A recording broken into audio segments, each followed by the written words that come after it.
la mboka ye. Oyole tosuwa babimisa na poasa. Ba député to votaki bazo salarien. Bazo salarien. Tokende na funa bazo salarien. Bazo salarien. Kongo tolega na mwamba bazo salarien. Bazo salarien. Tokende lukunga bazo salarien. Merci beaucoup, bon début à semaine à Binonyoso, Bakinois, Bakinoises, Bakongolais, Bakongolaises, même Bapaya Moussoussou. Oya, Bikolo Moussoussou, Bapona Congo comme deuxième pays na Bango. Plein de bonnes choses dans Mboka na Biso Congo, Mboka ya Lumumba, le 24 juillet 2023, n'a pas molinza, mais parce que Ngaï na Bino s'est retrouvé les sous. Baye Moussou Tozaki na Bango semaine passée, malheureusement, Moussou Bakoufi, Moussou Basali Baksida, Moussou Bakoili Makamundé na Ndenge, mais Baye Nyos Bota Biso Bana Mboka, peut-être ça na ba collègue na ba massa na Bino ba membre famille Moussou Bozai na Bango semaine wana kuna mais le 24 ba comité. Francophonie na mboka na biso ezali sengotote bon pona bato mususu bazolo bezana ngo kibudi eza bongo mais il faut to komisa kaka mais ce qui est vrai musala ngo pende salemi na moi retard mo ki ondire mbongo ibi mana dene minute pati sikoyo tata Raphaël poto moko ba cha ba minda ba mpulu wana ba cha ndena yoka ke pa bato ba sa misala kuna ba poto wana ko sala 48 heures pour ba meka poto moko et puis jusqu'aux 4 surtout que la comédie joue les 24 bon comprendre c'est certain tout ça le miracle et c'est le Congo on a besoin de arabes il y a marmounion soit likolo c'est même ça quand même à la mingité bitumba ya ba politicien congolais peuple congolais a gagné kanini bitumba ya ba politicien on est baswanaka Kabila Tshisekedi Katumbi Chéribin Persona Roubero pas appelé congolais dans 100% bon na longolier tozu banani ba guerre na bango so est-ce que population a gagné kanini tozu ba ko rebelle signement na mboka oyo est-ce que peuple congolais se retrouve tout ce sont des questions auto kolobela lelo wana il n'y a pas de tendance politique s'il vous plaît Chéribin Okende ba vrai enquêteur banani lelo l'isolo à Twitter non ba Twitter ba confrère journaliste Moussous et poser ce problème oh non et cause à la batute qui avant batute qui après on ne comprend plus rien du tout. Est-ce que on ne peut pas laisser l'état na baqueteur ou ya solo so babi bazune bango na ba cabinet moi mindele na ba mikili ya poto poto no ba ya enquêter bon espérons bien bango pe ba ça na bango indépendamment mais ba vrai enquêteur banane polémique na ba réseaux sociaux polémique de part et d'autre qui to côté pourquoi ba sex tape et comment objet moko to comme na facilité au monde nzoto ya mukolo mobo to moni nzoto azaki na 4 maires to moni nzoto na place publique et comme ko publier mais bon pourquoi ezaki ndoki eza ba guerre politique ou bien pour no bebisa éducation ba na biso ba côté na ba auto sombeli ba android sikoyo ezaka mituna mituna za mo ebele wana likolo mais ya wana nde to solo na inviter la biso l'habitude à plateau oyo azali moko ya batu bien que batu muso bazolo babi to soit pour nazo opposant za opposante ko yambale bolojwa ingi ya synonyme ya kozala opposante alikapi na ba chaîne belé mais awa des fois to beta ma solo penza ya politique mingi te mais to beta ma solo pour na ko éduquer ko pesa avec explication par rapport na moi moki oyayebi ya ona ya male bolojwa mingi et ça la bino passe mingi te courage allez bolojwa bon début de semaine merci ndeko ngai na pesi batonyo so baza ko landa biso mbote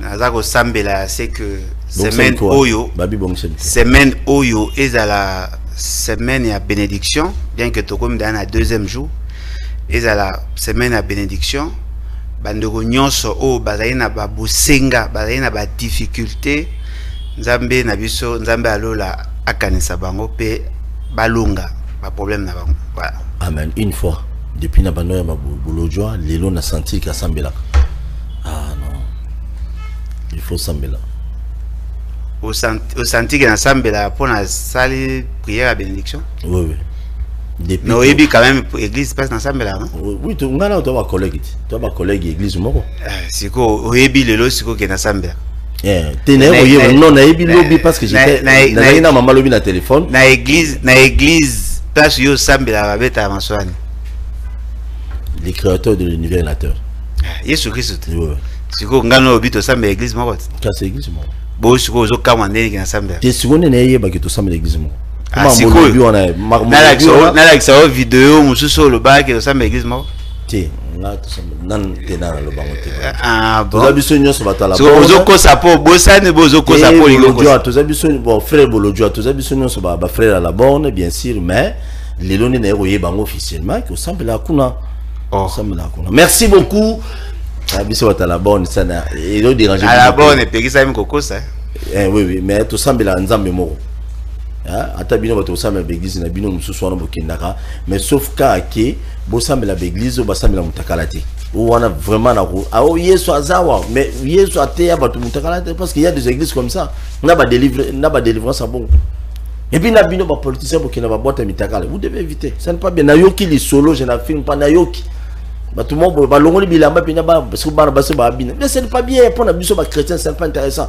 et puis dimanche une église ce n'est pas bien merci yo po bien yani ba politicien ba politicien te na politicien ke na ba boîte ba benga ba fille amike tout ça te na ba boîte na ba information be moi na hôtel moi za soki au Gare Centrale moi soki ka au Gare Centrale hôtel moko wana na ebi mutu moko ta kuyaka lango ya kuiba filmai na mutu moko ayebisinga ka ebi mutu mususu azana na ngao papa so bakangi ekosila donc même dans une heure na komi soki oyebi mutu alangwaki ba filmaki ba référence wana na lingité pardon ya hôtel lobeli ba boîte ya hôtel mais boîte na hôtel ya Gare gentil lelo za lendi tika biloko wana so okende vers Gare Centrale hôtel mo ezala quelque part ngana lobi ba boîte mususu babina mitakana na Kinshasa mais pour yo lobi boîte na zo ebisa yo bato musu ba luwaka penza ba sale ba bengi ba tout ça ba sai ba blona ba ngo pe ba bimi pese siko jour wana siko mutu mo nda melaka minga langwa ba filmai bonga tune ki ndi yango te yo miminga ba na ba mi kemakasi apparemment ebi mutango te ne ebi mutu bonga ebi te yo ebi te kotanga la boto so tanga ma c'est ça ba risque ça ba risque il faut éviter biloko ça n'est pas bien l'immoralité bat son plein ma casse l'immoralité za ma casse la calme to bande émission calmement ba te belé ba vana ndaku ba ozela comment to beta biloko calmement pour na intérêt à Congo yo ngo ba no memanga biloko ba fête ba tout ça yo mto même ba boîte boîte ça fête merci beaucoup bolo déjà parler tika de bana peuple a gagné nini depuis quand je dis le conflit tozwina bakor et signama depuis bakor et bando signama depuis musée depuis Mobutu depuis ba signa bakor et belé mais apparemment le peuple congolais ne se retrouve pas. Qu'est-ce qu'il faut faire lelo pour que non na bakor na ba conflit na ko soit na ba politicien ndenge lelo ngobila le suprême le gouverneur de la ville de Kinshasa bazali ko ndongwana na nani Mulumba baswani na Mulumba makasi tout ça nde tozoyoka yokaki baswani na Mulumba mais qu'est-ce que le Kinois va gagner, qu'est-ce que le peuple congolais va gagner? Déjà na Okatanga, pour votre information, ministre provincial de l'intérieur na yoki, je n'affirme pas qu'il y a Zalia déjà na Kinshasa, ministre provincial de l'intérieur na gouverneur des Elopesimbwa Mwaboyi, gouverneur doit partir, ba conflit énorme, ba Lushwa ba gagner nini, ba Katange ba gagner nini. Na Sankuru aussi na yoki lisolo que conflit pesa sukuna donc ezalaka ba province ya Sankuru de province ya Libabe vraiment na Congo mobile province mobile bonga na côté bato ba ganyaka na ba conflit nyonso wana ba vana na Kinshasa ba musu ba komba boye ba ganyaka na bango kaka mais to bana na biso ka émission vous avez souci à quoi te émission bana ok bolojo yo bandaka ngana ko na kwa cheve na suka parce que boye ça n'est pas bien. Tena moyeka ba mélange. Mutalabona ça ici nya quoi na kanti maman ndeo komi nyama na mupe. Naza un nom public il faut parce que ba catholique ba otala biso il faut ba se retrouver. Trop de mélange. Inshallah salam alaikum. Ba se retrouver. Trop de mélange. OK, beta bilo. Bon en fait, le problème est vrai ezali que ici ka batu baza conflit ko zanga te. Parce que le conflit est ali expression et existence ya mutu. Bah mon a conflit eza lokola eloko ya mabe ezala ka mabete ezala paix madame. Mais à condition batu oyo baza en conflit bazala na une sorte de limitation pour que ça la mate que le conflit est dominé sur la société. Tout ça a un conflit d'intérêt, ce qui est naturel. C'est-à-dire que Moutou a un conflit d'intérêt avec Batu Moussousou dans nos familles, dans nos couples, dans notre société, dans nos entreprises. Nous sommes en conflit. Ce sont ces conflits-là d'intérêt qui même la compétitivité dans une certaine mesure. Comme on dit, au exemple, tout ça dans une entreprise, Moutou Moko a un poste à directeur, ngana na poste comme directeur, ba conflit d'intérêt à bisomi balé sali que ngana za ko lukana remplacer, ya za ko luka se maintenir. Mais là, il faut maintenant que la société ait régulé et réglementé le conflit là pour qu'il ait dégénéré. Ce que nous constatons dans Mboka na biso ezali que ba conflit interpersonnel ezali observable, mais ce qui est surprenant, l'État n'arrive pas à s'ingérer pour établir l'ordre. Il y a un posé problème. Parce que ceux qui gouvernent, na vice-gouverneur, bazako yokana, ce n'est pas pour l'intérêt de la province. Mais il faut ba yokana te, na makambo ezali clair, et o yazana réseau, ba pesi réseau, o ana to, ba bisi afanda kimia. Mais abiso siko ezabote, abiso ezali, ba na conflit, ba ouwe la ba intérêt na bango individuel, mais biloko bango bazo ouwe la eza à l'État. L'État a ko s'ingérer, même à s'ingérer, a ko linga ba on ba eba mamoto pour que makambo eleka. Ça est comme un problème sous. Le gouverneur, le vice-gouverneur. Le vice-gouverneur n'est pas l'adjoint. Le vice-gouverneur, c'est-à-dire qu'ils sont en train de co-gérer ensemble. Et en réalité, au regard de notre loi, où était membre élection, le gouverneur et le vice-gouverneur a dit colistier, il y a gouverneur. Baza élu sur une même liste. En réalité, ce qui est na élection et que le vice-gouverneur a longé, et bonito salara que parti na yé, n'a pas na remplaçant. Normalement. Mais biso et comme ce qui vice-gouverneur a longé, ba fungoli champ mutino to aleki. Oh, la liste na bangonde le kaki. Netingo bilaza on a muta PPRD officiellement. Officiellement, a muta PPRD. Ce cas qui candidat, il y a PPRD ou indépendant. Le quoi qui indépendant, en ce moment-là, il y a des falouka. Moutoua aux avis gouverneur. Police n'a des acquis acceptés. C'est logique. Mais biso ce que les aboutés, biso ce que les alliés, ceux qui a vice-gouverneur à Longwe, Moutounio Takouyko comme candidat. Je trouve que quelque part on n'a pas bien réfléchi. Ce qui veut dire que il y a un conflit entre la loi et la pratique.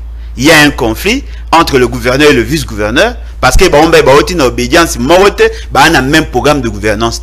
Ou azana posa sala oyaye, ou kuna na posa sala oyaye, automatiquement et créer moi mbutu mbutu bakina. Dans leur conflit, ceux qui bazara qui na posa pour optimiser chance gouvernance na bango pour qu'ils aient bien. Ça peut profiter d'un peuple. Mais le coup est d'aller conflit, il y a positionnement et il y a intérêt égoïste.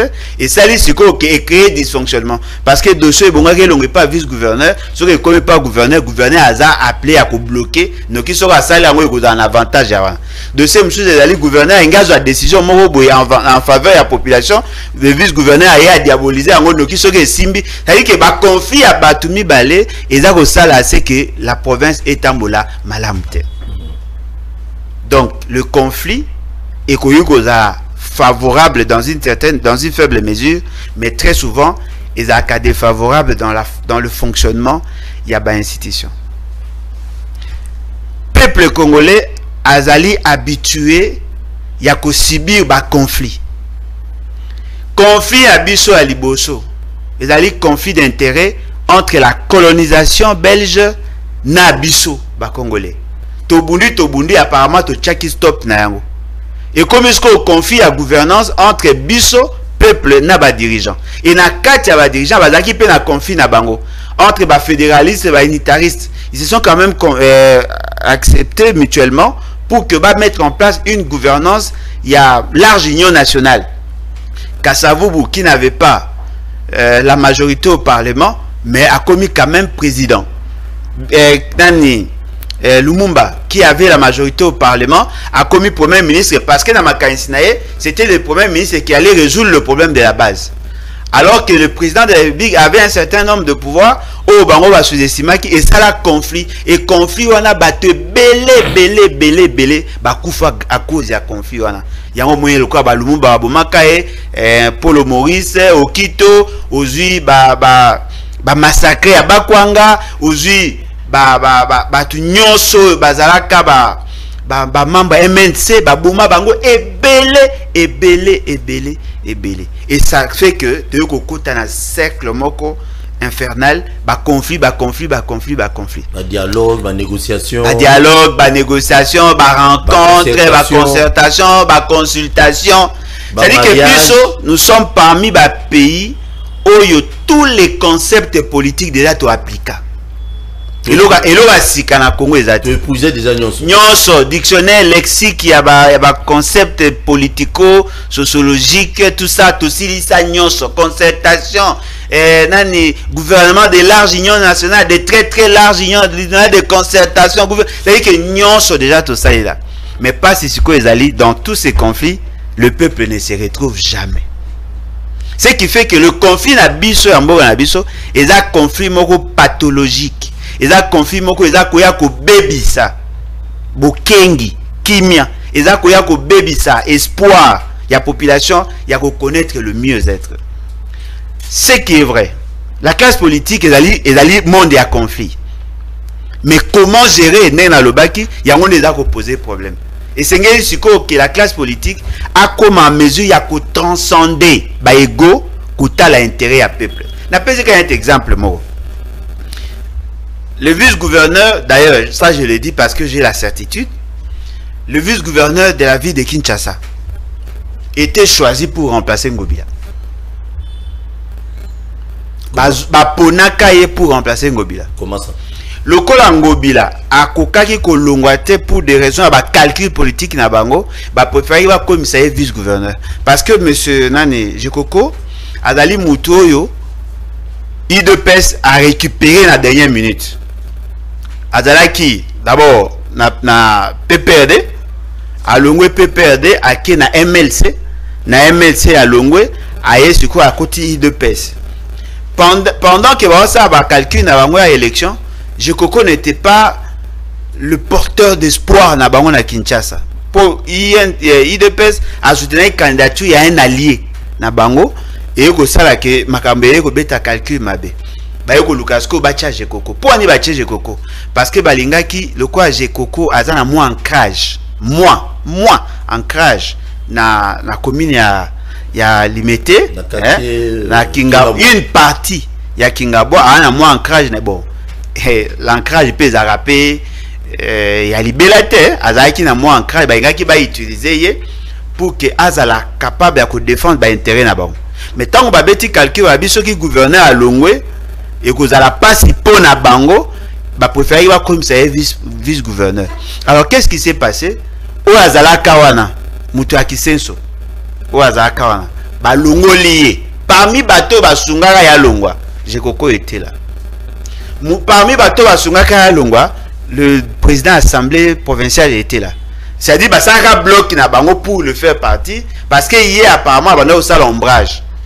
Et que ça que le dossier évolué Godin Poy a commis un conflit na gouverneur Angoya Bino bayeko sa siko alliance basangisi Jekoko Godin Poy na vice gouverneur wa Kala na batu mususu o bazali na kati ya pouvoir tel que le ministre de l'Intérieur IDP c'est parti tout ça basali siko bloc pour que balongola Godin Poy tant Godin Poy a longwe basangani sous bloc mususu sans Godin Poy sans Gentini pour que va combattre Gentini. Oui, ce qui bitumba na bango ezalaki pour na ko améliorer gouvernance. Peuple inga se retrouver parce que basangani pour ba longola mutu ya mabe. Mais bango sko ba longola mutu ya mabe te ba longola mutu par rapport à ba calcul politique na bango. Ba linga te ba ke na ba élection avec Gentini parce que Gentini a commis ko lakisa na batu qui est plus populaire que l'IDPS. il y a comme fils aîné, il y a Félix, c'est qu'ils a dit, après, avant, il y a d'abord, et puis Fanny, et puis Anthony, et puis Babo Baleki Nassima, a mis comme si, comment créer le quoi jalousie, tout en constatant aussi que Azako gérer ma bé, a commis ce qu'on a bagagé. Plus Bazo Bunda, plus Nga na OCP. Parce que Nazako Zoa, Bakolibé na bango, Bambouakela na bango, Bakofinga na bango, et ça qu'on consolider davantage position Nangai. Parce que na lobaki. Et avant de continuer, la même guerre, on a surtout vu Jekoko Moulumba à gérer Villa Kinshasa. Kosimba. Bon, au moni Moutoko à Jekoko na Robengé, Azal Kola. C'est un bricoleur en fait. Azal Kola Moutoke. Ba élément dans la tomate, ba élément singa, ba singa bilamba, asai oba mafuta, ba minda wa benga ipela. Oba ngote, iza ba minda msuba saga ba zuli nzanza, ba toboli, ba kotisi singa, ba chi soit mafuta soit pétrole les opéra. C'est un bricoleur. C'est-à-dire qu'il y a reko zo eloko ezali a modifier moi muki asai eloko mususu. Il n'a pas la capacité à conception à la politique de la province. Voilà, j'ai compris. Il y a Zaba Biloko à Fandi, bolonga biloko, bolonga la saïté, bocham pelouse, au moins, ça dit bricolage. Aroko Fanda jamais na bureau pendant 45 minutes à réfléchir sur quelque chose. Non, il y a Zamoutougelo, ils ont déjà, il y a Bangisi, il y a Bambiache. Ce que Gentiningo Bila, à carence, il y a non seulement un leadership, mais à peine à carence, c'est-à-dire il manque de personnalité.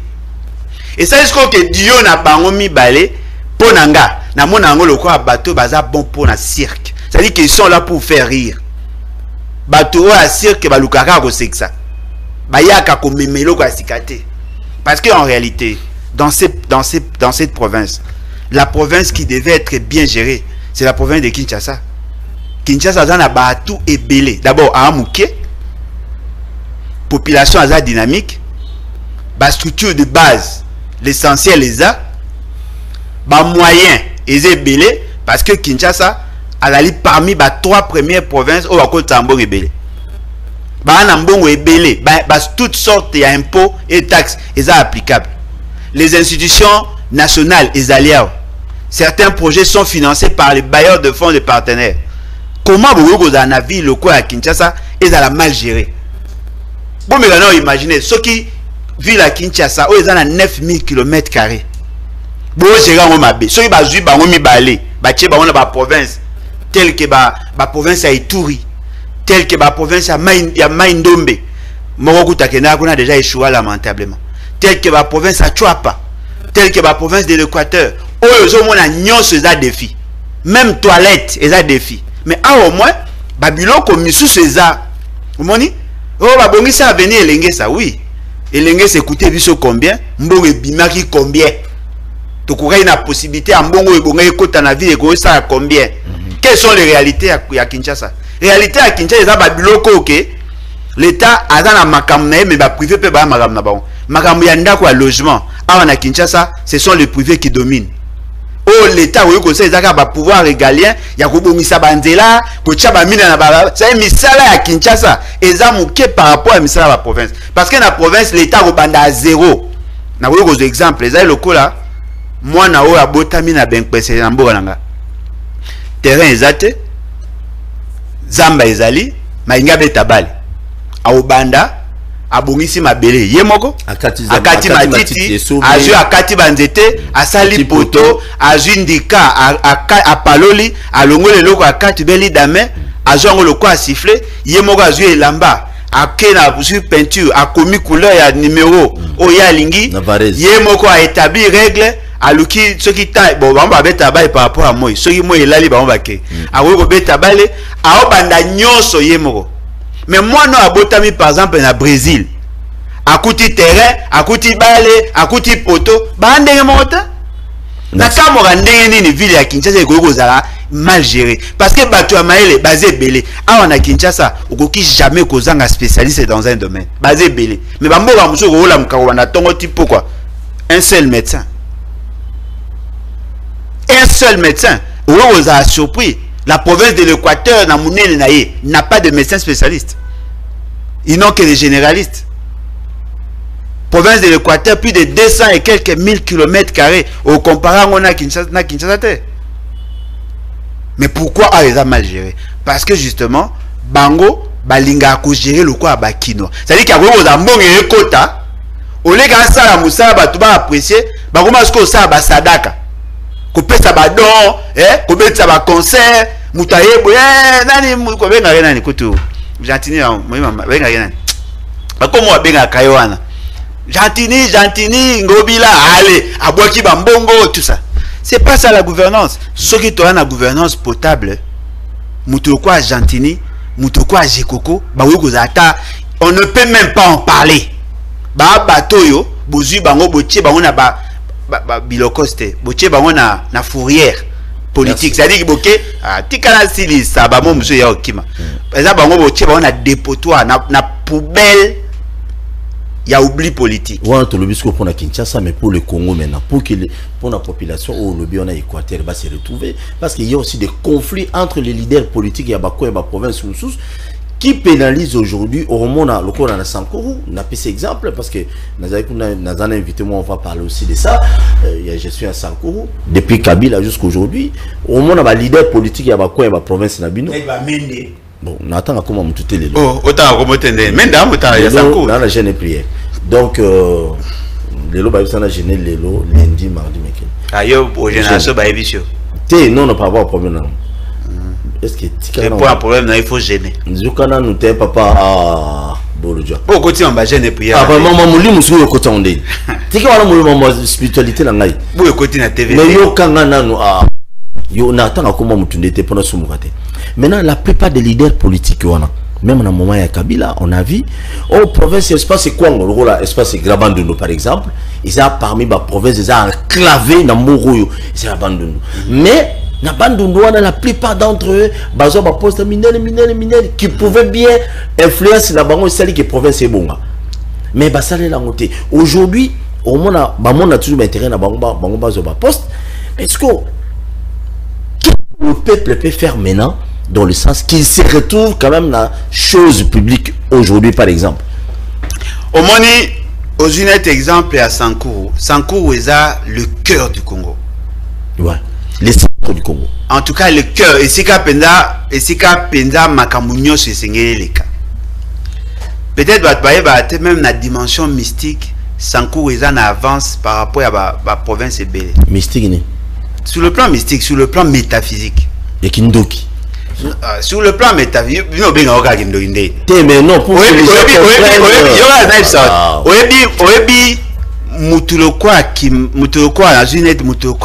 Lumumba. Akufat 61. Tilelo, au moins Mutumso a remplacé. C'est jusque là dans le terme. Oui, pour année. Batuloko et Babotama une fois l'an. Et une fois après chaque 100 ans. De Nenga Zawana. Réincarnation s'est manifestée pas dans un domaine, mais dans d'autres domaines azate. Parce que Lumumba Azara qui n'a une capacité d'anticipation. C'est-à-dire qu'il était en osmose avec la nature. Nyon soigné par rapport à l'origine. Ah bah t'étais les bombiers baratés. C'est-à-dire que le Sankourou est bon dans les catalyseurs, il y a vision à développement. Alors, tant que Bamindele va comprendre que Lokwana, qu'est-ce qu'ils ont fait? Ils ont procédé d'abord par l'élimination physique et l'élimination idéologique à Lumumba. Il y a un moment qui va te belé pour que Makasi soit né longa. Et dans notre pays, on a connu deux personnages. Il y a Makasi. Lumumba. D'abord, Simon Kimbangu. Ah, c'est papa. C'est ne papa Tsentsike. Tuké. Simon Kimbangu abotami na Congo central kuna esika mai ya ebale sukaka. Omoni? Et puis bayo kozwa nani Lumumba. Depuis batami baye bakufa tilelo muta remplacer bango azate. Tilelo. Et bon musée. Non. Musée azaba pandis. Musée azaba le quoi le pango za mnenda comme neza na 4-4 bazas qu'on annexe. Parce que Bobo Sanate Lumumba nani Laurent Désiré Kabila azaki lumumbiste. Ce qu'on sur le plan il y a philosophie religieuse, l'originalité à religion na biso awa na Congo et fandi ming na bakimbangisme ben que basangisa le christianisme basangisi mo ambebele mais la philosophie on eza bango parce que muto ba lobela yé en matière de spiritualité na Congo. C'est Simon Kimbangu. C'est Simon Kimbangu. Omoni? Yongo moni même. Bien que ba mélange ça, mais c'est Simon Kimbangu. Banga simanda ko ache ba Simon Kimbangu bas ko raba tu na ba mitendi na ba. Wana za bato balinga okota na. C'est Simon Kimbangu. Omoni? Simon Kimbangu abimaki na matière ya religion. Le long des ans so to obeta religion, Simon Kimbangu. Mais so to obeta politique, Lumumba. Apa wana ni mususu. Okega mamba musique. Ma musique, leadership, moi ezali, marambo ya culture, leadership ezali, mais na politique, o ezako ta la masse, na religion, ezaka deux personnages wana. Bazana spiritualité. Dans la province, nous sommes ba leader, les lots faut bazela nan. Non, ba leader, to be ba leader mineur. Mineur. Ba leader mineur, ti ba biso, ba leader mineur, ba bemba ba leader mineur. Bakabila ba leader mineur et puis surtout ba leader mineur mais les leaders majeurs parce que sur le plan philosophique tout le monde tire deux aspects voilà moni côté la maramba église d'abord on était présent église ba mindele yawa eza banda nde ba yawa mais OK botami yawa pe botami pe yebani bara mi balé ka Lumumba na Simon côté ka mutu te pour l'exaltant. Oui, ça dit que le Sankou est un rôle moro ya makasi. Moi tant on a bêta ma solo à projet de développement optionnel ça va dire. Tout ça là chemin de fer, tout doit Sankou comme épicentre comme centre na biso. Moni? Nyonso ba lokutana. Et lokutana na Sankou. Na lomela ou bien na kata. Lomela. Ba lomela kole, ba mboka wana nde sika il faut que ça est base à développement. Siko bango, avantage na bango pesani. Baza sur le plan ethnique, Bazali très d'union avec plusieurs provinces à la fois. Sur le plan ethnique, Baza la lien, et puis sur le plan régional, Baza un lien. Biso to ngana mongo, mais biso sko to na moi ouest. Bango Baza na mongo, Baza na kati. Baza bande ko batetela ya Maniema, Baza bande ko na Katanga na province orientale, na Équateur, na Kasai, c'est Baza bande ko ya batinyoso mais Baza na kati. Soki bango bazui impulsion à développement et cause à facile parce que un moutété ne peut pas être tribaliste.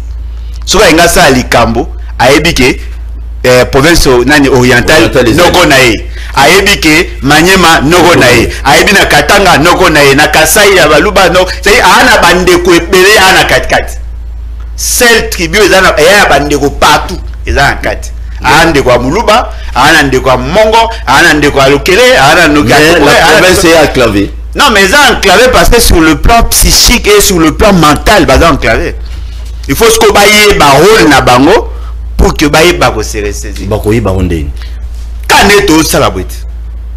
Kané nazo conseil. Mais ba politique na ba onyo sukuna ce que baille ba mambo. Yo kasiko. Le problème est que ezali tango Mobutu aye ko sala configuration aye ko sala que la représentativité des provinces il faut ba lukaka ba leader dans chacune des provinces pour que Wapes. Mobutu a commencé à utiliser d'abord la notabilité chef coutumier. Chef coutumier va pesi bango bana comme ba représentant. Ce que comment ba représentant ya ba tribu, ya ba province na kati ya gouvernance, ba sala en sorte que batu nyonso ba obima baza bato baza ko reconnaître bango comme ba leader. Parce que la guerre à leadership. Et pour ça est-ce que ba juste ko ancrage. Plus baza ko umela, plus baza ko étouffer, mutu nyonso a une tendance à mettre en cause leur leadership. Yango moni mutu ko amène depuis Mobutu ti lelo alingaka ya za leader. Soka moni vent moko ya sikeza obima a créé conflit entre batu pour que ba étouffer mutu wana. A beti ya ba yemsu bango ba bata ya forêt, puis to bata savane. On va débat wana. Ezaki justement pour étouffer. Tous les jeunes tétés là, oh bazak ya Sankou pas tétés là. Tous les jeunes à Sankou, oh bazalaki na likanisi ya ko émerger. Ma plus grand obstacle na bango ezaki ba via kala. Soko lingi o mata na Sankou, il faut na sima muto asa mata. OK, ça focop. Focop parce que il y a la philosophie. On remarque que Nicolas Menda commis na moi à Kiti moi mke. Pourquoi? Non, mais justement, parce que c'est frayé chemin, bimi, komi pe koloba, comme on a parce que quand on parlait de Mende, il n'y avait que Mende, mais le lot au moins, moi, comme on c'est bimi, et comme on malembe, et ça, il se co. N'a zo ibisas ko gêne, il y a 100 coups. Au moins, papa, nous sur tout, faut bolongo là-bas. Tout, sans exception. Mais on a belle élection. Bolongo la bango tout. Bolongo la bango tout. Bon renouveler classe politique. Bon yana bilongi asika. Ce qu'on le quoi batouana na bako bima na temps ya démocratie. Ba on a la possibilité de étouffer binoté. Mais si vous tirez ba papa wana ba comment sur la formule politique. C'est fini, vous êtes perdu. Il faut que Bunda que changer le coin. Ouais. Donc, je pense que la bonne gouvernance est quoi? Alors, comment on constitue les gouvernements provinciaux? Ce sont les partis politiques qui envoient. Minda tinda gawe ye, okuna tindo ye, ba tindi ba sangani. C'est-à-dire que na kati na bango, mutu na mutu a servi quota à parti na ye. Ye moro ministre na l'icadicité. Je vais c'est ça à Sali, le baboué, finga gouverneur, ça c'est comme ça qu'on a des désordre des alliances. Sur les grands désordres là, dans le peuple, bah, on continue toujours à mêler l'eau. Non mais bien évidemment, tout le monde est un exemple Équateur. Bon mais quand vous imaginez, Kabila, na Shadari, va décider va comme ça mutoko à Bobo, va comme c'est gouverneur. Bon, il faut ta commune mobile. Ah Bobo. Bobo Bolumbu. Boloko. Boloko Bolumbu. Na moïsa. Et puis malheureusement Bobo na Boloko mais Bolumbu. Comment il est ma? Donc obi Bobo Boloko Bolumbu. Obi lo mobi Bobo na Boloko Bolumbu. Donc nenge bimara. Ah nenge bimara. Nenge bimara. Pour la comprendre. C'est-à-dire qu'en réalité Boloko mais à Bolumbu. En réalité, d'abord qu'est-ce qui s'est fait? Ces messieurs étaient proches. Il était membre de la PPRD. Bon, il n'était pas membre de la PPRD, mais il était l'un des donateurs. Il y a PPRD, il a commis membre de la PPRD. Si autant que Bazako Luka, comme sa gouverneur, qu'est-ce qui s'est passé? Basengi si qu'on a ressortissant. Il y a Équateur et membre de la PPRD, il a sa combo. Il y a ce qu'on a un avantage, moko ya petit à Chadari. Papi, nani papi oui, ou azaki gouverneur ya Lemba. Boukoume Salemba. Alaki Boukoume Salemba. Bon, auto longwa kamingi ta papier, auto longwa kamite. Comment goya? Yes quoi ça? Oncle ou neveu ya Bobo. Bolumbu. Pire petit à Chadari. Alors c'est non voilà, so on te fait ça Équateur, il faut chamuto azanane oh non, il me taper ça qui siège à parti, à soutenir la partie tout ça. Ce que Chadari sans le connaître, a n'aimé pas la candidature. Le jour où Chadari a monakaye, mbala liboso, Chadari a regretté. Allez là. Eh, on est gouverneur au Tchénga. Mais on est là terrible. Bolumbu. Na ebisio, miko kuta moi ça moi fort, ya comme apna moi un peu mutano ya monde normal. Mais liboso ça terrible. Hein? Liboso ça rend. Ayebi même pas quand même pas qu'on construit une phrase en français. Si ko Chadari, le quoi zo boya ko frustré. Pire petit nae. Comment les alliés faut attendre comment ils peuvent bailler bien pour baser ma soeur na bailleur à et ça la société. Donc Amemela Chadari candidat ni Opola mbisa Opola et par là na mutu na nzoto mobimba ba PC si ko le quoi déjà ba s'engagea qui ba tiki ya za gouverneur dans la gouverneur comme na gouverneur a créé mais c'est ça si ko pona ye pouvoir ils sacré ata soki yo za na makanisi na yaka peso biloko akolia me ko kanisa pouvoir parce que ana posa umela na ko umela na ye faut za na mbongo siko akomi azu siko mwasi na ye bana acheche ba wana ba poste n'est-ce pas pour que yaba na siko ko za mbongo pour na ko rançonner ko corrompre ba députés provinciaux na Équateur il y a ba député musu azaka molobi mbisi loko alobaka mbisi malamu na période moko balinga azaka na nzala adefisa ba mbisi ba koma nyongo na ye ba votai musu azaka mokati mbila musu azaka molakisi ya première année deuxième loko azaka ba vrai électeur ba électeur na zo voter pour na pondu na kwa ba député bazaka mieux voter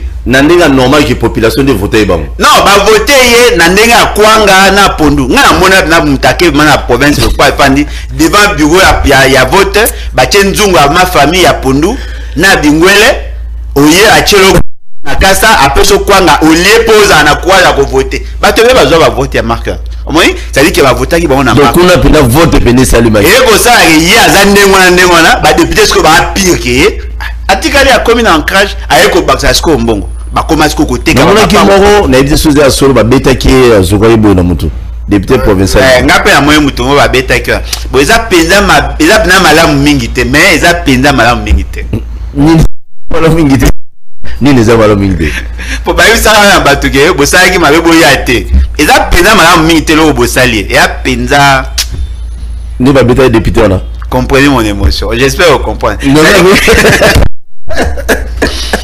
c'est-à-dire que c'est incroyable ba député le quoi baza ko landa ba mot d'ordre il y a ba parti baza ko voter ba gouverneur par rapport à ba calcul politique mais pas la compétence était non par rapport à calcul politique boyambaye bo voter parce que yé le quoi aza ndengwana a repérer so ba poste to se retrouver en ce moment bo kabo implanté parti parce que mutu a maye le soga yé très bien ba olinga ba voter te pour ceux qui va voter yé a aucune logique bango va se retrouver te.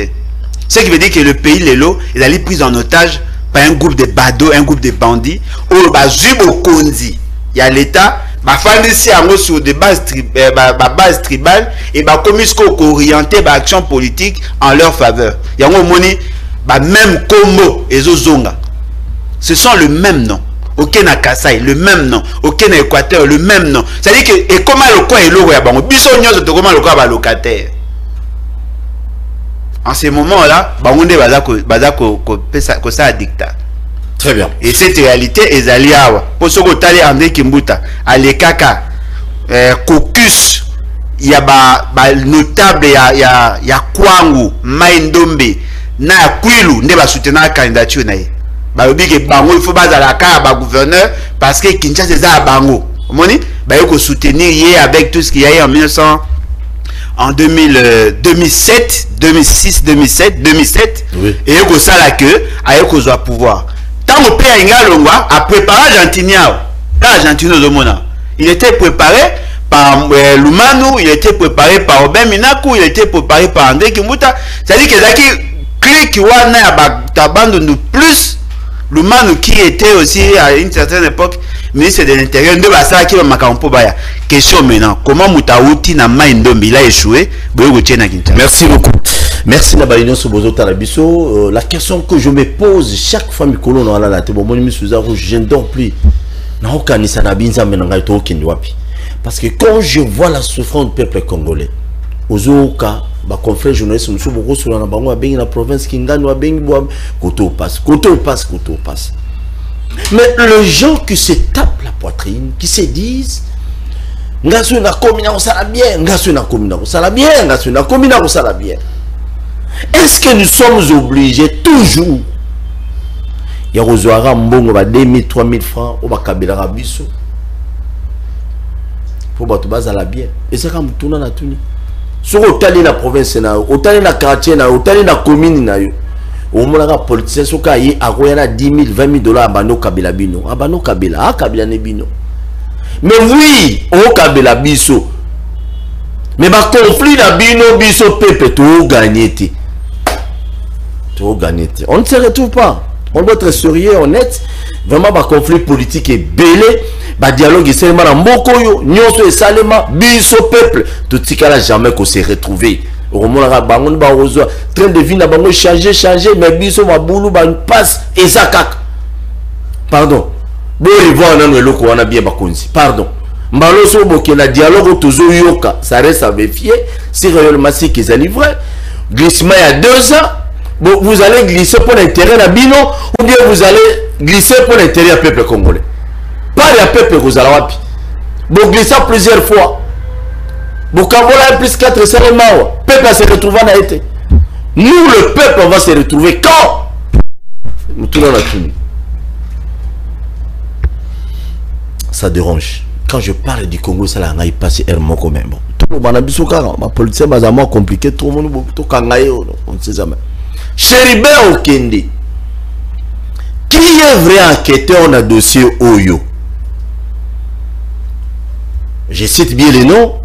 Nayambaki Ndekonabiso babing c'est une émission moko na chaîne en place to yamine de komoko na kombo ya Joël maître Joël a pesi version na ye par rapport à ba tweet ya lokala ya Peter Tsani Élisée Odia Wembi je crois vous à 4 ou 5 à sali ba analyse na niveau na ye na kati émission là je lui ai posé la question na koloka ba explication na onyonso c'est l'ensemble qui est victime toté na rozala nepe sur les lots fara pour tout tourner mi tout on a calmement surtout téléphone ouvert pour ils alla bien Alain Bolodjo nani azali vrai enquêteur na dossier ya ndeko nayo noko nayo tout à l'heure me dit pourquoi Chéribé okende parce que ma version politique ça devient de trop bêta biloko bon en fait bateau ba ko ça l'enquête ezaka bateau bazana pouvoir coercitif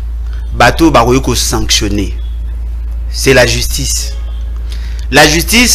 a ça les laka la police parce que la police est le quoi bras séculier il y a justice pour nakati appareil judiciaire il y a ce qu'on appelle la police judiciaire. Cette police judiciaire a travaillé avec d'autres départements aux unités la police scientifique ba travailler à l'armée ba travailler dans service et belé à communication bref ba travailler dans tous les services parce que ba na posa à récolter ba information pour que constituer ba base d'analyse na bango.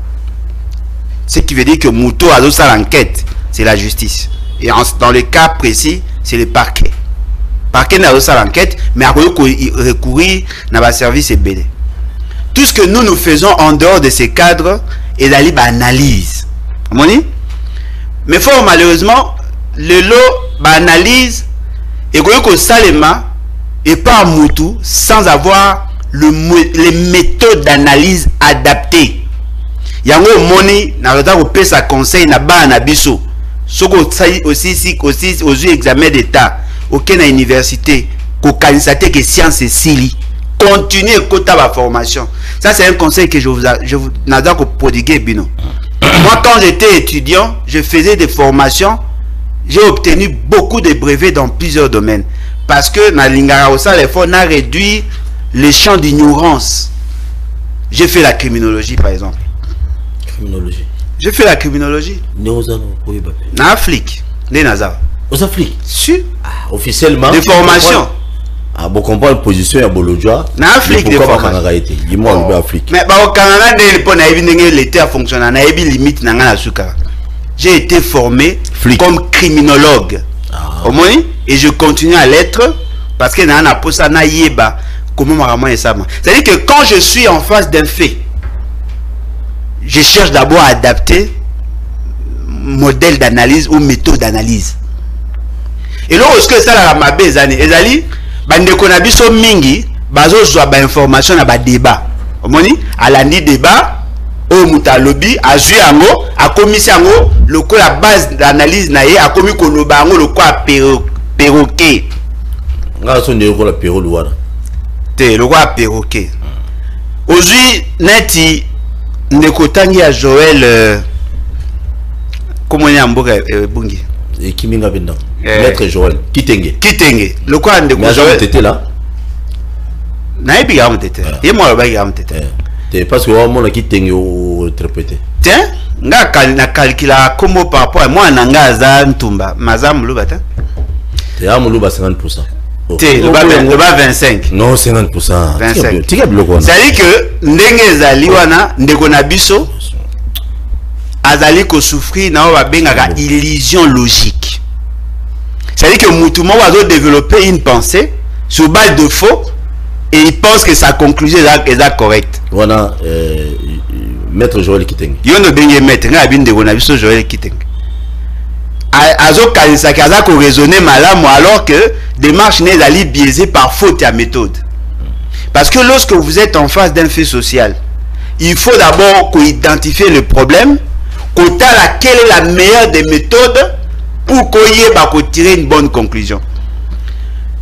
Pour na bango, linga ba justifier ba le baque, tu ensemble, ba lança qui alerte y a enlèvement avant que Chéribé au Kenaz à l'enlever.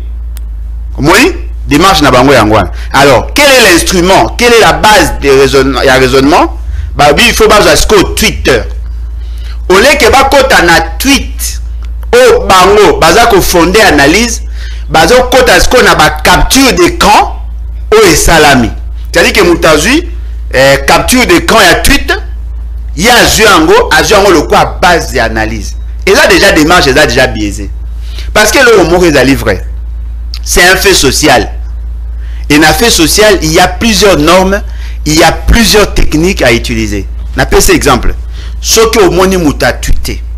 N'engue biso toza na ba abonné, toza abonné na ba compte à Twitter belé. Ce au moins nous t'a tweeté et que dans la notification pendant qu'il tweet mbala moko message ya notification et comme elio na temps o ya publié et comme elio tant on retard un message nae aza na possibilité à modifier yango. C'est-à-dire que ce qu'a modifié tweet nae et ko indiquer que a modifié qui possibilité à modifier et innovation à Twitter. Moi Twitter a sali possibilité que tu vas modifier ba tweet mais il ka inerté. Tant on a landi de konabiso Joël aza koloba non le corps va modifier qui na 14h et la qui c'est que on va publier qui na 13h. C'est ça le problème. Ce n'est pas ça le raisonnement. Le raisonnement est ali a la possibilité à modifier en dehors le 60 minutes. Ako modifier na 59e minute. Ako modifier na 58e, na 30e, na 1 minute. C'est-à-dire que na fourchette à 1 heure, na ko modifier. Na raisonnement na yo ko lobate que le quoi va modifier na 14h45, il faut longola 1 heure. Ça c'est déjà biaisé l'analyse. Ce qui veut dire que biso tout yebi qu'on peut modifier un tweet. Mais l'autre est allé vrai. Ce qui est sali 1 heure, on ne peut plus le modifier. Et là, on se peine à remarquer pas naïe, azako loba na batu que capture au bango bazana yango be capture d'écran au bango bazana yango ezali ya malam. Oui, et quoi kozala malam, mais attention. Ça maintenant il faut okota yango. Comme mutaza par exemple les États-Unis a tweeté na 10h na état aussi kayaza 10h00 ce qui biso na bango écart ils a 6h message na ya notification et pas nange et comme à 16h. Vous comprenez? Ça dit quoi? Ça dit que il faut qu'on intègre dans l'analyse le fuseau horaire. C'est là où maintenant bate belé baza ko comprendre était fuseau horaire. Le monde entier en tant que globe est dans la même heure. Vous comprenez? Nga soki na publié loko sikoyo sikoyo toza erni na ero toza sikoyo soki na publié loko sikoyo mutu oyo aza na Japon akomona ngo au même moment mais pas na bango oyo et là air na bango akoza na 20h omoni mutu aza na États-Unis soki azali na 5h ou 6h de cas akomona ngo au même moment mais heure eza ko indiquer ezali heure ya bango kuna. C'est-à-dire que l'annonce, la notification, et ça est par rapport à fuseau horaire. Ce que tali na kati à Twitter, na Twitter, au comment na bakomaka heure ya publication, jour ya publication. Mais avant kota kuna, au comment na likolo, bachaka la durée. Il ne faut pas comprendre le temps et la durée. Et là, il y a balé. Vous comprenez? Bato ba yebi bata moi technologie moi muke ba yebi makamona moi muke ba yebi que la durée et l'heure ezabilo mi balé. L'heure ezali par rapport à temps on va poser action, durée ezali temps o sali depuis ba sali yango. Omoni? Soko tali ba tweet ya Peter Tiani. Otali tweet ya Patrick Lokala parce que yango nde ba modifier. Oko remarquer que Peter Tiani avait modifié vers 19h-20h. Ce que Tali Lokala a modifié vers 21h-22h. Madame Élisée Odia, Nakatia Texenae, Steve Steve Wemby. Wemby. Nakata texte nae. Bon kaka raisonnement na zoloba. Madame Élisée Dabi, ce soir, n'après ma source nae, baouti qu'on enlevé Chéribe Okende. Tu vois, na français, na yebi Madame Élisée, Madame Arlette Odia, pardon. Na yebi alobara français moro pointu. Aza parmi Bachoyo, baosa la fierté à journalisme. Elle ne peut pas dire que ce soir, on vient d'enlever Chéribe Okende, ce qu'ils ont dit dans 14 heures. Parce que 14 ils ont soirté. Les après-midi. Ils ont journée. Ils ont journée.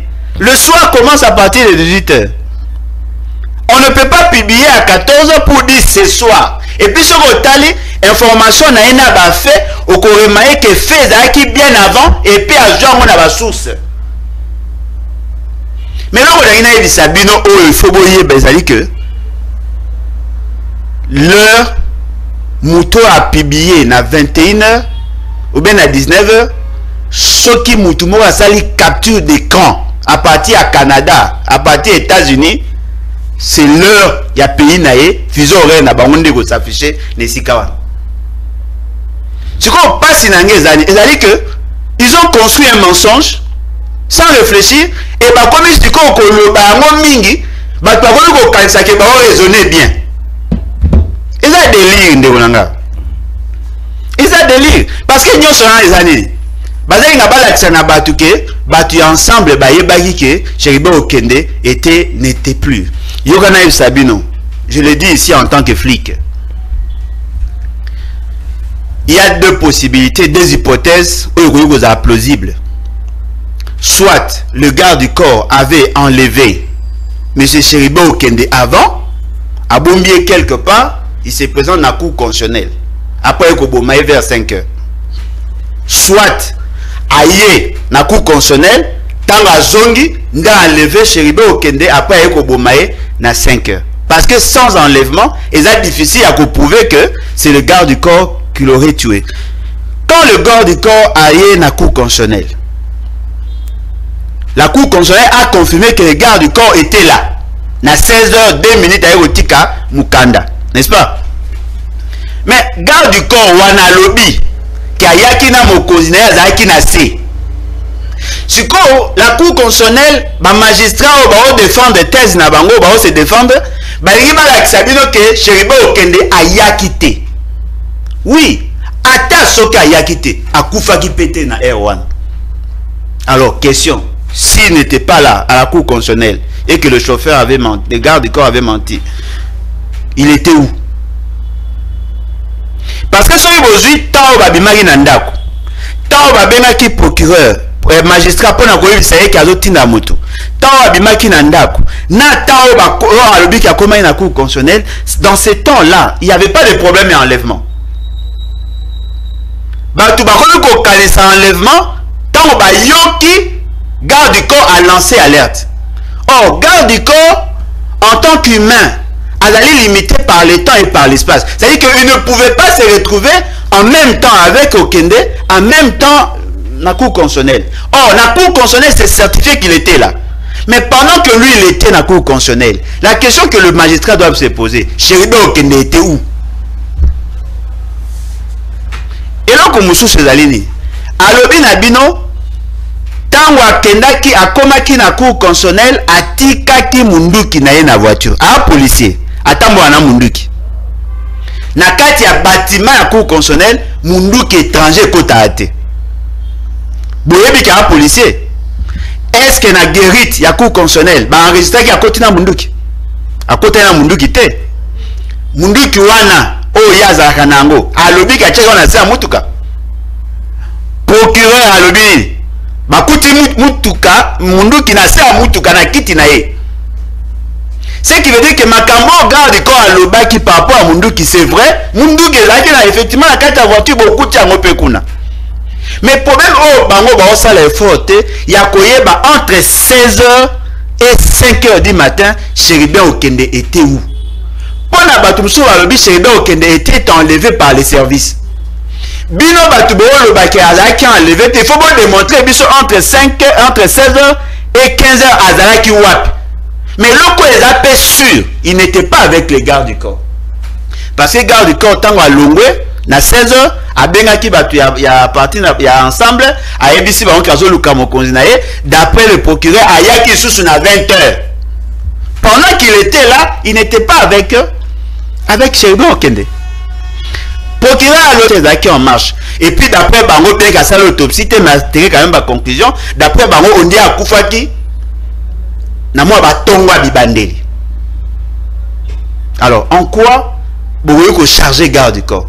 Parce que le logo est livré. Tous ceux qui ont été en contact avec Chéribé Okende, tous sans exception sont des suspects. Tous. Na procureur, na bateau bazaki ba policier, na garde à cour constitutionnelle, na chauffeur, na garde du corps, tous sont des suspects. Mais ce qui est surprenant, on prend juste le garde du corps et le chauffeur. Mais le policier qui était là dans la cour constitutionnelle, pas pas suspect. Parce qu'il y a une déclaration qui vous dit que Chéribé Okende est là. Bobo Yango. De deux, le magistrat qui a convoqué Chéribé Okende, a peu suspect. Pour assurer qu'il est dans le téléphone, il y a un tassanga qui est là. Parce que Chéribé Okende a kati.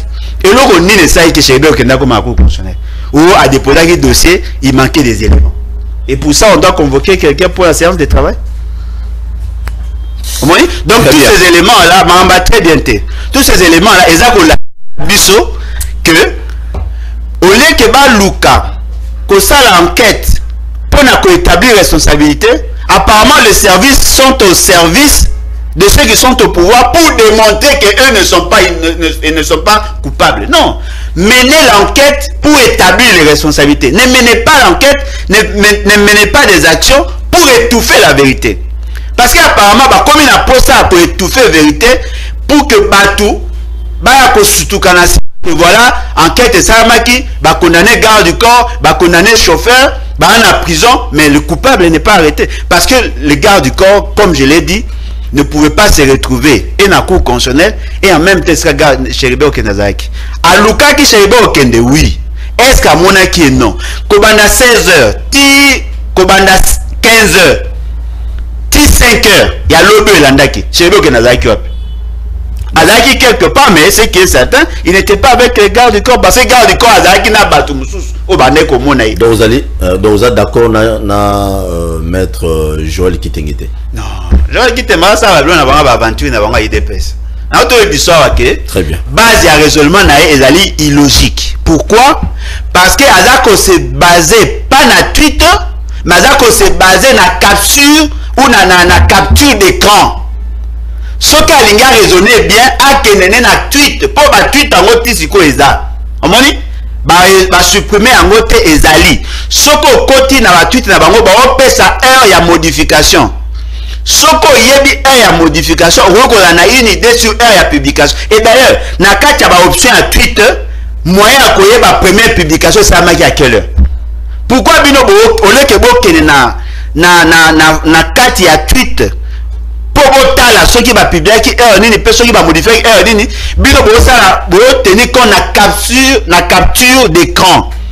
Or capture d'écran na le bien en mutu aux États-Unis ceux qui va salir publication en à Kinshasa na 19h45 mutu aux États-Unis va na fuseau horaire -5 na biso a komona ngo -6h. Donc le les a livré tant aux olingo ça ba analyse ya makamwana yeba géographie yeba technologie na moi namba drobo yebi na ba matière msusu il faut sangisa ko la science moroté il faut sangisa science belé parce que fuseau horaire eza ko différencier biso pour preuve na c'est ça ce qui moi ezalaki okoki ça la projection il y a Twitter compte Twitter il y a bateau ba cité soko tali non la rosa Soko koti na kati ya wana bazo pesa bino heure ya dernière modification. Oh, dernière modification na bango, c'est-à-dire qu'on modifie une fois, dernière modification na bango, eza ko indiquer ba heure bango ba tchaki. Et puis soko ozui nani Steve Wemby ozui Madame Élisée Arlette Odia. c'est clair.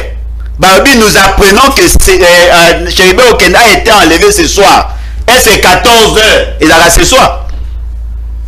14 heures. Et là, ce soir. Mais 14 heures parce que le Vénémé passé à 16 heures. Et vous voyez, apparemment, le rôle officiellement, à 16 heures, il y a un autre peut-être, analyse. Analyse avant 16 heures. Est-ce que na ceux qui m'ont tué na 14 heures, vous commencez ce soir? Merci beaucoup. Merci. Merci. N'oublie jamais de s'abonner à la chaîne sur YouTube Bakino Balobi TV les samedis passés. On a quand même Basoda na biso ces formations. Basoda Abino. Donc Basoda à Congo. Oh, garde républicaine. Yo Basoda ndé ba unité nyonso. Nga mon garde républicaine. Yo Basoda na biso. Bon, garde républicaine. Il faut préciser quand même et ça quand même bien. Ouais, moi qui batoka qui ça moi bien moi marche à santé. Moi Basoda il faut moi ça ba exercice physique, ba tambola rapper ça ba on peut moi bien. Pour ça va faire des sika moi ba comme ma moi ba ko na ba mso alaki ma bungumine na po ba tambola sute. Et ça idée bien au tamu ça ba mais on les a garde républicaine. Bon ya biso ba kengela biso ba marché jaune. Pour les garde républicaine ba kengela fait c'est que na famille na. Bon o ya biso ba kengela biso ba marché jaune. Et puis na moni ba jeune ami ba na ba tenir sika minduki sika ba casquette ba tout ça ya sika on les a o ba kengela fait c'est que bon o ba kengela biso ba marché mkonde. OK, merci. Mamba OK te poser question na ça ndo ko réagir. Na réagir nini yo zo mitu papa tous ça plus de 100 millions de Congolais. To ba kengela ka Félix Tshisekedi na famille na eto moni bango. Apparemment baroza ba 6000 militaires au bakengela 6500 to moni o bayaki wana ndela mona ba combien na ba pas nyonso wana bakengela Félix Tshisekedi bongo ya biso o bakengela biso ba marché mkoni ba marché te baza ba tenir sika te ba yebi ko marché te de yokana no wana ko na tenir sika non eux on a aza au kama Félix Tshisekedi a coûté garde républicaine baza déjà abaki si pour renforcer sécurité na yet. Mais biso toi na carence à la policier. Toi na carence à la soldat na Kwamutu. Toi na carence à la soldat na Ruchuru. Toi na carence à la soldat na Masisi. Na Ituri. Ba oya biso o ba ko sécuriser biso ba o marché jaune. To moni pona ko bangisa ba kino aye ache. Mais nombre ya ba garde corps, ba garde ya chargé à sécurité à Félix Tshisekedi na famille na. Ba l'équipe ba nombre ba policier ya biso. Ne beli. Siko bolinga to sa nini et puis au monde a eu ça fait c'est que pour on est ba bossa na histoire à Congo Mobutu avait commis cette erreur ya kolinga ko tchaka plus de moyens à DSP va bongisa quand kokolo et quand tchatch pour na bata DSP va faire na ba condition à bien.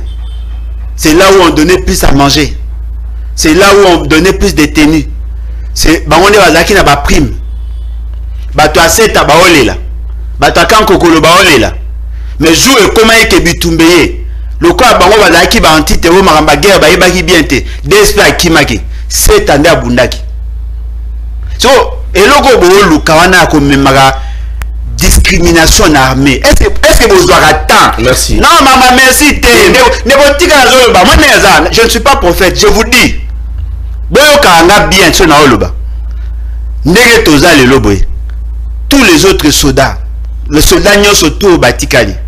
Ba moni ki marambe bandit. Ba pesi ba tenir na ba garde républicaine net ba pesa na DSP. Ba ngo pe ba ozela. O to tongi hôpital et pas bata DSP akala. Mais ce que le reste des militaires, vous savez d'abord ni. Bazo surtout cas ya ebele. Ba frustration ezali ba musu baza bien, ba musu baza mabe. Talaga couleur ba tenir na bango balati ba botine. Ya sika. Merci beaucoup. Mais ba soda musu be cité. N'oublie jamais de s'abonner à la chaîne sur YouTube émission les canaux website télévision à 10h à 16h de lundi à dimanche. Je vous aime bien. Makambo sex tap ça dérange toujours. Lobito notre roman appelle sex tap et Alain Bolodjo. Bon Alain Bolodjo c'est bim niveau yotalema. Yanga. Oye kotama mingi za nani te zela non zela non tu vas parler ba proposer yo ni tu ne zanga yangai mais tika na lo yanga ndeko ba hotel bongo secteur ya Bolodjo bongo ya ye te zela non mande fa pembe bongo ya kovo ceux qui a pembe bongo ya kovo ce qu'on a raisonné ce que secteur ya Bolodjo bongo ya kovo Ça vous fait comment dans un monde là, parce que moi je condamne ça vraiment, n'a pas énergie, un père de famille, oui, il peut faire ses histoires, oui, mais pourquoi on tient en place publique? Non, le problème est ça, monsieur Bissele, tout ça m'a belé à quoi reprocher. Mais Makamba sextape pour en rendre dans le public, il n'en est pas responsable. On a remarqué dans ce que j'ai vu et dans ce que j'ai entendu, et d'aller que ma vidéo moko compromettante n'a pas publié. Bah le biais est sur 54 vidéos na 4 wana sala ba vidéo ya ba mame belé bobete la ba maboko wana ba sia ba konzi misusu ya bino o beaucoup misaka ba lobby nga ya monité. Ba lobby kaza ba vidéo na bango nyonso na ba mama musu ya ilongi ya malunga menzoto se beba ba tia bango na mulongo asala bango ba secteur. Ça dit que comme adaki comme na mulongo te aza ba vidéo ebele. Donc bo isiko mulongo. C'est-à-dire que tant qu'on en fonction, abandaki ko abuser na basi ya ba collaborateur, ko abuser na basi ya batu mususu o badaki sous son influence. Apparemment, c'était une pratique ya bango nyonso. C'est-à-dire qu'il faisait ça. Oye non, madame mobali na yo azana problème na musala soko lingo sauver il faut tout ça ou bien monsieur azana problème tindela moi si na yo to solo là. Ce sont ces pratiques là que nous condamnons. C'est-à-dire que le tozali boye tozali na situation yo ba imoro bazali na capacité ya ko régenter biso ya ko sala makambo o bango balingi. Mais c'est que moi je ne supporte pas téléphone na ye wana. Et si ka vidéo wana ezalaki ye moko azalaki en contact na yango te omoni parce que y azalaki supposé qu'on est en prison. Qui a publié? Nani a publié? Mbamona kanisi lisolo ya ba kidnapper oyo une jeune fille oyo ba publiaka photo na ye, c'est-à-dire que bakangi na police bakoti na kati ya téléphone na ye ba moni ba vidéo na ye moko ya ba fantasme na ye ba ju yango ba rendre yango public. C'est-à-dire que les services de l'État oyo baza chargé à quoi enquêter ba komi kozwa ba information mususu compromettante contre ba accusé oyo kutu bazana présumé innocent parce que tilo biseye na sambate tilo na ba condamné été aza présumé innocent. Si vous avez une information ya vie na ye bo publier on a ba réseaux sociaux bo zela nga Alain Bolojana ya obeta masolo non je vous condamne bo ça no malam te bo ça malam te eza normal te bo ça ba sentiment ndenge zana ya na batu moko ba na ba vidéo na olo ba pona sisa ba na vidéo ya papa moko boye côté ya ba hôtel moso ke net o ke ngota ba gare centrale ba bengaka ba jeune fille ba saka fête na bango amela masanga bela lango ba filmai bon mais qu'est-ce qu'on imagine le pas avant campagne photo na bimi supposons kaza candidat ezande à moi qui si miso tena kiti na bo moniteur et monsieur Sili bo konjo na bo moniteur légèreté mo ko imaginer te dossier à l'état bo tena réseaux sociaux ba image ya bino mo bo sa mabe bo tena réseaux sociaux ba jeka bo te wa sa mona sexe ba kabila na c'est Kabila Zara na moli vite wane yo lobit vie na ye privé zaka ko batamat ba bane ko soupçonner mais oh il y a scandale. Merci beaucoup la et monsieur Sili sans personnalité papa éviter papa bana ba mike bolojo ana